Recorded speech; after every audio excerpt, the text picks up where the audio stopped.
எல்லாரும் பண்றாங்க, நமக்கும் பண்ணி பார்ப்போம். ஆனா அந்த மஞ்சள் பொடி இங்க இருங்க. இங்க எங்க மஞ்சள் பொடி இருக்கு? இங்க சர்ப்ப பொடி தான் இருக்கு. இப்ப இல்லையா? சரி எதுக்கு எடுங்க, நமக்கு போட்டு பார்ப்போம். என்ன வரும் நமக்கும் பார்ப்போம். பண்ணித்தான் பாத்துருவோம்.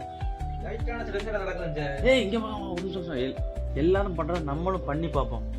என்னது மஞ்சள் சரி, அந்த மஞ்சள் பொடி எடு பாப்போம். எட்டு பாப்போம், நமக்கு எட்டு பாப்போம். மஞ்சள் பொடி எடு. எடுறா மஞ்சள் பொடி. என்னடா நடக்குதுங்க? இது மஞ்சள் பொடி மாதிரி இல்லையே, வெள்ளை கலர்ல இருக்கு. கருப்பு பொடி வெள்ளையில தான் இருக்கும். ஆடா எடு போட்டாப்பா இது. மஞ்சள் பொடி கேட்டா சர்ப்பு பொடி. இந்த கப்பில் நான் டீ குடிக்கணும். என்னடா இது நல்லா தானே இருக்கு. என்ன நல்லா இருக்கு? நல்லா இருக்கு. சரி யாராவது துணி இருந்தா எடுத்து போடுங்க.